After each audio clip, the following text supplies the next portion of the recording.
वैकुंठ देण्यासाठी तयार झालेला देव त्याच्या समोर उलट तुकोबराय हात जोडतायत आणि कळकळीची विनंती करत आहेत. वैकुंठासी आम्हा नको धाडो हरी, वासदे पंढरी सर्व काळ. वैकुंठाला पाठवू नको देवा. आता वैकुंठाला सुद्धा नकार आला. इंद्रपदाला ब्रह्मपदाला दिला तेव्हा एवढा राग आलेला नाही, पण वैकुंठाला जेव्हा नकार आला तेव्हा मात्र देवाच्या मनात थोडासा राग या ठिकाणी आला आणि देव तुकोबरायांना बोलू लागला, तुकोबराय नको तुम्हाला इंद्रपद, नको तुम्हाला ब्रह्मपद, मान्य केलं मी, पण वैकुंठाला सुद्धा अज्ञानासारखा नकार नाही नको या ठिकाणी म्हणताय. काय कारण? कारण वैकुंठ म्हणजे सामान्य आहे का? तालुक्या जिल्ह्याचं गाव आहे का? नाही. कितीही जपी तपी लोक जप तप करून थकली, त्यांना पाहायला मिळत नाही. योगी लोक योग करून थकली, साधक मंडळी साधना करून थकली, कीर्तनकार लोक कीर्तन करून थकली, त्यांना स्वप्नात सुद्धा वैकुंठ पाहायला मिळत नाही.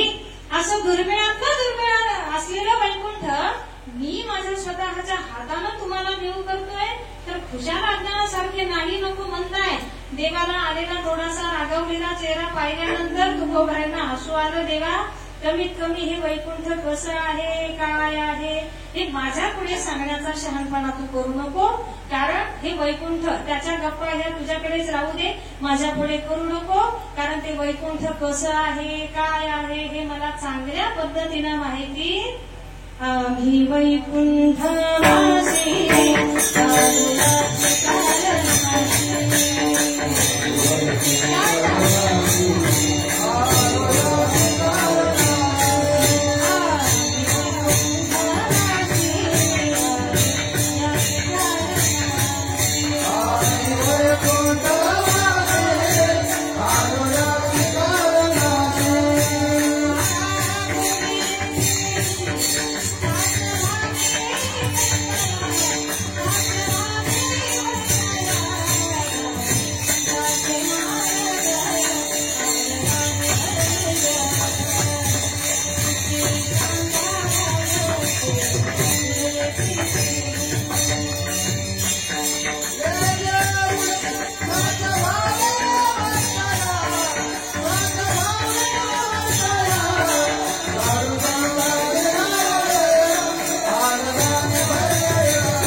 कसं आहे, काय आहे मला माहिती आहे. त्याचं मला काही तू महत्व सांगण्याच्या भानगडीत पडू नको. असं ते वैकुंठ मला लागत नाही. आता मात्र देव विनवण्या करू या ठिकाणी थकलाय. मग तुकोबरायांसमोर देवानं माघार घेतली, पण देवाचा झालेला छोटासा चेहरा, किडीवाना तो चेहरा पाहिल्यानंतर तुकोबरायांच्याच अंतःकरणामध्ये माया आली आणि देवाचा आपण जवळपास फारच अवमान केल्यासारखं भावना तुकोबरायांना या ठिकाणी वाटली. मग तुकोबराय म्हणू लागले, देवा एक शेवटचा प्रश्न विचारतो, त्या प्रश्नाचं समाधानकारक उत्तर दे आणि समाधान माझं झालं की जसं तू म्हणशील तसं मी करायला तयार आहे. मग तुकोबरायांनी देवाला विचारलेला प्रश्न, का रे तुको देवा, मागे मी तुझ्याच तोंडून असं ऐकलं होतं, नावडे वैकुंठ शेषाचे शयन. देवाला वैकुंठ आवडत नाही, शेषाचं शयनही आवडत नाही. नावडे वैकुंठ शेषाचे शयन, वैष्णवा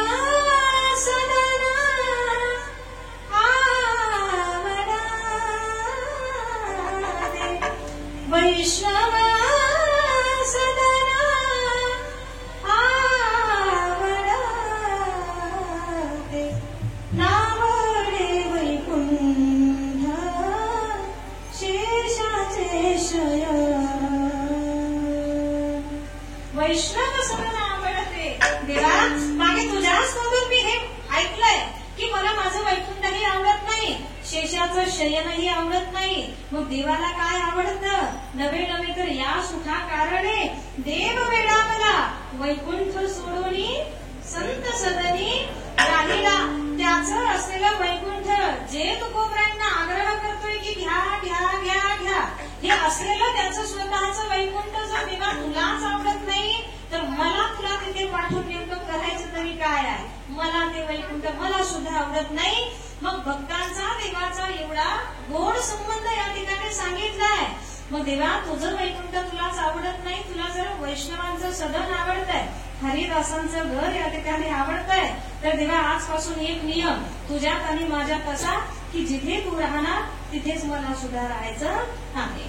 जिथे माझा भगवान परमात्मा वास करणार तिथे सुद्धा मला राहायचंय. कारण देवाचा भक्ताचा संबंध, जिथे देव आहे तिथे भक्तांना राहायला आवडतं आणि जिथे भक्त आहे तिथे देवाला सुद्धा राहायला आवडतं. माझे भक्त गाती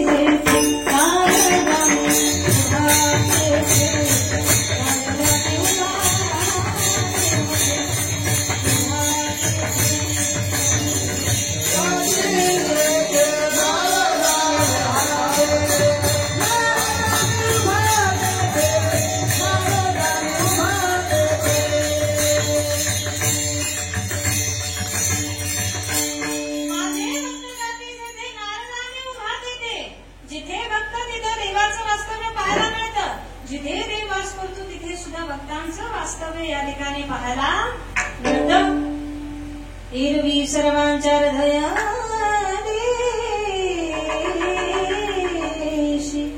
मी अमुक आहे ऐसे बुद्धी स्फुरे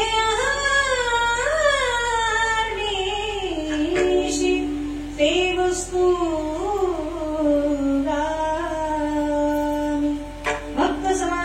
सर्व भावे हरी.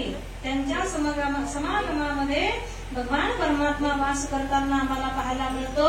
मग तुकोबरायांनी शेवटचं देवाला विचारलंय. तुकोबराय बोलतायत, देवा आजपासून जिथे तू राहणार तिथेच मला सुद्धा राहायचंय. एवढा किती वेळ झाला? जवळजवळ एक अर्धा पाऊण तास झालाय. तशा देवाच्या लावण्या चालल्यात, विनवण्या चालल्यात बरं का. मग जास्त वेळ तू विनवण्या करतोय, जास्त काही तुझा अवमान करणं सुद्धा माझ्या बुद्धीला पटत नाही. मग तुला जर काही द्यायची हौस झाली असेल तर मी ज्याप्रमाणे मागतोय त्याप्रमाणे तू माझी मागणी या ठिकाणी पूर्ण करावीस. मग जिथे तू राहतो तर तिथेच मला सुद्धा राहायचंय. मग देव कुठे राहतो? वैष्णवांच्या सदनात राहतो, अर्थात हरिदासांच्या घरी या ठिकाणी राहतो.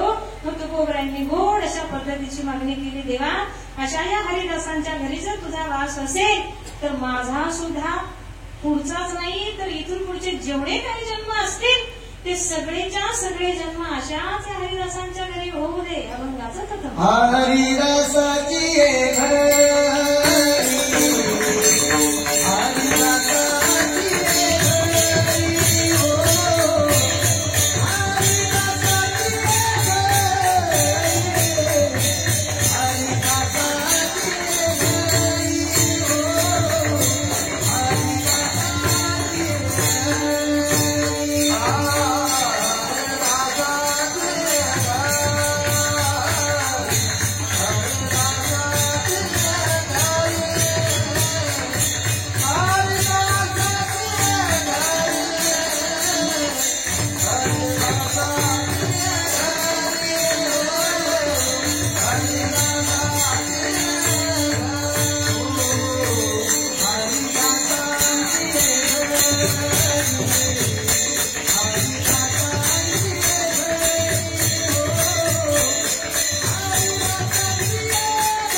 वाजवल्या त्यांना धन्यवाद, ज्यांनी नाही वाजवल्या त्यांनी काय आज पंक्तीला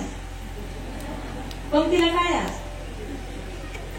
अरे हा एकादशी आज ना, पहिल्याच पंक्तीत बसा, वेळ वायाच घालू नका आज का. काय आता विषयांतर होईल आणि हा विषय मी बोलतही नाही, पण सांगून जाते. नवीन जर मुलीचं लग्न झालं तर सासरी गेल्यानंतर काही तिच्याकडून करायचं चुकलं तर तिची सासू काय म्हणते, तुझ्या आईनं तुला काही शिकवलं नाही का? म्हणजे उद्धार कुणाचा होतोय? आईचा. तुम्हाला वाटतंय का तसं काही? वाजवा चला, टाळी वाजवा. आता नाही, जेव्हा जेव्हा भजन होईल तेव्हा इमानदारीनं वाजवा. हे बघा, भजन करा, तुम्हालाच काम येईल, नाही केलं तरी ते सुद्धा तुम्हालाच काम येईल. बरं का, आता आमचं मस्त फॅन लावलाय, भारी चाललंय, आम्हाला काही त्रास नाही. तुम्हाला आहे काही त्रास? फॅनची हवा आता शिकायला लागली मला. बरं का, पण असो, शक्यतो मी काही जास्त त्रास देतच नाही कधी कार्यकर्त्यांना. आणि फॅन लावा असं सुद्धा कधी म्हणत नाही, कारण तुम्हाला कळायला पाहिजे हा सुद्धा पैसा घामाचाच आहे म्हणून. असं विनोदाचा भाग. बरं का, कोणी काही सिरियस घेऊ नका. हरिदासाची घरी मज उपसला जन्मांतरी तुकोबरांची फार गोड अशा पद्धतीची मागणी आहे. हरिदासाच्या घरी जन्म होऊ दे देवा, असं जेव्हा मागणी तुकोबरांची मागितली तेव्हा देवानं परत प्रश्न तुकोबरांना या ठिकाणी केला. तुकोबराय, गेल्या अर्ध्या ते पाऊण तासापासून तुमच्या विनवण्या करतोय आणि एवढ्या विनवण्या केल्या, सरसर मागून काय मागितलं म्हणे? हरिदासाच्या घरी जन्म. आता परत कल्पना करा, तुकोबरांच्या जागी असतो आपण तर आपण खरंच असं काही मागितलं असतं का? देवा, एखाद्या मोठ्या हिरोच्या घरी जन्म होऊ दे, एखाद्या मोठ्या राजकारण्याच्या घरी होऊ दे, एखाद्या मोठ्या धनवान श्रीमंत घरामध्ये जन्म होऊ दे, अशा काहीतरी पद्धतीची मागणी आमची असते. मग हाच प्रश्न देवानं सुद्धा केला. एखाद्या मोठ्या धनवान श्रीमंत राजकारण्याच्या नटा नटीच्या घरी जन्म मागायचा सोडून काय मागितलं म्हणे? हरिदासांच्या घरी जन्म. पण देवाला ठाऊक काय तुकोबराय मागतात, याचा अर्थ काहीतरी, नक्कीच काहीतरी याच्यामध्ये तर्क असल्याशिवाय या ठिकाणी असेलच. शंका घ्यायचं कारण नाही. देवानं सुद्धा ती हिंमत केली नाही. मग तुकोबरांना सरळ सरळ स्पष्टीकरण विचारलं. तुकोबराय, हरिदासाच्या घरी जन्म मागताय, मग कसे असतात ते हरीचे दास? कोणाला म्हणतात हरीचे दास? आणि काय असतं या हरिदासांच्या घरी जेणेकरून तुमच्यासारख्या माणसानं, संतांनी यांच्या घरी जन्म मागावा? या प्रश्नाची उत्तर मला तुम्ही अगदी चालता चालता द्या बरं का. जास्त वेळ देवाकडे राहिला नाही. किती वाजले? किती वाजलं? 9:15 ना. देव म्हटलं 15 मिनिटं राहिले, काय बोलायचं मागायचे पटपट मागून द्या आता बरं का. मग कसे असतात हरीचे दास? कुणाला म्हणतात हरीचे दास? आणि काय असतं या हरिदासांच्या घरी जेणेकरून तुमच्यासारखे मोठे महान संत यांच्या घरी जन्म मागतायत? तुकोबरांनी सांगायला सुरुवात केली. देवा, कृष्णाचे, रामाचे, विठ्ठलाचे जे दास असतात त्यांना हरिदास म्हणतात. पण खऱ्या अर्थानं हरिदास या शब्दाची व्याख्या सांगू, जे हरीचे दास ते हरिदास, पण खऱ्या अर्थानं हरी ज्यांचा दास आहे त्यांना मोठा हरिदास या ठिकाणी म्हटलेला आहे. असे असतात हे हरीचे दास. काय लक्षणं असतात त्यांची? हरितैसे हरीचे दास, नाही तया भय मोह चिंता अस, ओनी राहती उदास, बळकट कास भक्तीची. विशेष लक्षण सांगितलंय. हरीमध्ये, हरिदासामध्ये भिन्नता नाही, फरक नाही. नाही तया भय मोह चिंता आस, कोणी राहते उदास, पण बळकट कास भक्तीची ज्यांच्याकडे पाहायला मिळते त्यांना खरा हरीचा दास या ठिकाणी म्हणतायत. मग सगळ्यात मोठा हरीचा दास आमच्या मागे उभा आहे, तो म्हणजे माझे हनुमंतराया बरं का. किती बळकट कास भक्तीची आम्हाला पाहायला मिळते. काहीही झालं तरी राम नामाला कधीही एका क्षणालाही विसरलेला हा एकमेव भक्त, न विसरलेला हा एकमेव भक्त म्हणजे माझे हनुमंतराय आहे. हा, देख लो मेरे दिल के नगीनों में श्री राम जानकी बैठे मेरे सीने में, वो मुझको कीर्ति नामे भुवना यश चाहिए, राम के नाम का मुझको रस चाहिए। सुख मिले ऐसे अमृत को पीने में, सुख मिले ऐसे अमृत को पीने में। श्री राम जानकी बैठे हैं मेरे सीने में। अशी ही बळकट कास बळकट असावी, हेच लक्षण महत्वाचं हरिदासाचं सांगितलंय। अजून कुणाची कास बळकट आहे? माझ्या माता शबरीची। आला दिवस देवाच्या स्वागताची तयारी तिनं पहाटपासूनच तयारीला लागावं, पण उगलेला दिवस तसाच मावळून जायचा। वय कितीतरी म्हातारं झालंय, उभं आयुष्यभर देवाची प्रतीक्षा केलीये, पण आजचा दिवस अखेर संपून गेला, पण माझा देव आला नाही म्हणून कधी ती नाराज झालेली पाहिजे का? कधी तिची भक्ती कमी झालेला आढळून आलाय का? मग एक दिवस ही बळकट कास भक्तीची राहिल्या कारणानं काय परिणाम झाला? मेरी चौखट पे चल के आज चारों धाम आए हैं, बजाओ ढोल स्वागत में मेरे घर राम आए हैं। कथा शबरी की जैसे जुड़ गई मेरी कहानी से, नारों को आज धोने दो चरण आँखों के पानी से। बहुत खुश है मेरे आंसू जो प्रभु के काम आए हैं, बजाओ ढोल स्वागत में मेरे घर राम आए हैं। सजाओ घर को दुल्हन सा मेरे सरकार आए हैं, लगे कुटिया भी दुल्हन सी मेरे श्री राम आए हैं। अशा या विधात्याचं, जगाच्या मालकाचं प्रत्यक्ष आगमन माझ्या माता शबरीच्या झोपडीमध्ये एक दिवस झालं। याला म्हणतात बळकट कास भक्तीची। काहीही झालं तरी देवावरची निष्ठा, ते असलेलं प्रेम एका तीळनं सुद्धा कमी होऊ देत नाही। याला खरे हरीचे दास या ठिकाणी म्हणतात। मग काय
विशेष लक्षण आहे।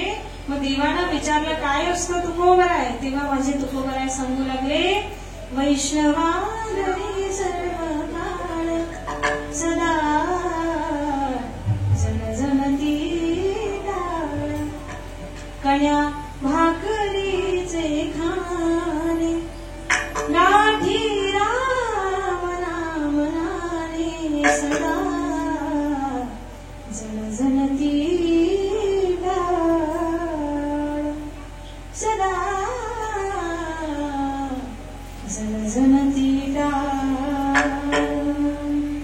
सदैव हे झणझण करीती टाळ म्हणजे हे भजन देवा. हा पकवास विना टाळ चिपळ्या याचा घमघमाट तो आवाज सदैव या हरिदासांच्या वैष्णवांच्या घरी राहतो. म्हणून मी जन्म या ठिकाणी मागतोय. काही मागा असं म्हणत असशील तर हिची देगा पांडुरंगा म्हणसी काही मागा. हा काही मागा असं म्हणत असशील तर हीच मागणी मी या ठिकाणी करणार. अजून काय लागते का तुकोबराय? तर तुकोबराय म्हटले देवा आमच्या घरी माझा जन्म हरिदासाच्या घरी झाल्यानंतर हरिदासाच्या घरी कोण येणार? जसा शिक्षकाच्या घरी शिक्षक गेला, वकिलाच्या घरी वकील जातो, डॉक्टरच्या घरी डॉक्टर, घेणाऱ्याच्या घरी पिणारा. असं जिथे विचारांमध्ये सारखेपणा असतो तिथे मित्रता या ठिकाणी होते. हरिदासांच्या घरी जन्म झाल्यानंतर सुद्धा घरी हरिदासच येणार, साधू येणार, संत येणार. पण यांच्या समोर नम्र होण्यामध्ये कसल्याही प्रकारची लाज येऊ देऊ नको. संता लोटांगणी जाता लाज नको म्हणे. कारण हल्लीच्या मुला मुलींना महाराज लोकांच्या संतांच्या देवाच्या पाया पडण्याची विशेष लाज वाटते. ही लाज तुकोबरायांनी मागणीमध्ये मागून घेतली बरं का. अशी लाज देवा वाटू देऊ नको. संता लोटांगणी जाता लाज नको म्हणी. अजून काही लागतंय का तुकोबराय? तुकोबराय म्हटले हो देवा थोडीच मागणी राहिली एवढी दे आणि लगेच तू तुझ्या मार्गाला निघ. काय मागितलं तुकोबरायांनी? आता संतही नाचतात आम्हीही नाचतो. फक्त संतांना समजलं कुठे नाचावं, पण आमचं अजून एवढं वय झालं तरी आम्हाला समजलं नाही कुठे नाचलं पाहिजे. तुमच्या माहितीच तर कुठं? हरिपाठात, कवारातीत. तुम्ही मागच्या एखाद तरी मेंबर असेल इथं मराठीत. क्षमा मागून बोलते. काय संत सांगतात नाचावं, नाचण्याला दुमत नाही. स्त्रीनं नाचावं, पुरुषानं नाचावं, म्हाताऱ्यानं नाचावं, बालकांनीही नाचावं. सगळ्यांना नाचण्याचा अधिकार आहे. फक्त ते नाचणं कुठे असावं हे मात्र समजलं पाहिजे. मग ते नाचणं असावं हरिपाठामध्ये. नाचू कीर्तनाचे रंगी ज्ञान दीप लावू जगी. ते नाचणं असलं पाहिजे भजनामध्ये, ते नाचणं असलं पाहिजे कीर्तनामध्ये. मग तुकोबरायांनी हेच नाचणं माझ्या देवाकडे मागितलं. देवा सगळ्या संतांची मांदियाळी जेव्हा एकत्रित येईल तेव्हा तिथे फक्त आणि फक्त तुझं भजन चालेल, कीर्तन चालेल. आणि जिथे फक्त तुझं भजन कीर्तन चालू राहतं तिथे ही सगळी संतांची मांदियाळी नाच करते, नृत्य करते, नाचून गाऊन त्याचा आनंद, त्या भजनाचा अधिकतम या ठिकाणी घेतात. मग अशा या नाचण्याचा आनंद मला सुद्धा माझ्या जीवनात घ्यायचा आहे. पण नाचता नाचता जर कधी काळी माझं शरीर थकलं तर मला मात्र वाईट या ठिकाणी वाटेल. मग नाचता नाचता कधीही माझ्या शरीराला थकवा येऊ नये ही काळजी मात्र तुला या ठिकाणी घ्यायची आहे. म्हणून एवढी ताकद दे, एवढी शक्ती दे की उभं जन्मभर जरी मी नाचत राहिलो तरी माझं शरीर या ठिकाणी थकू नये. अभंगाचं शेवटचं तुका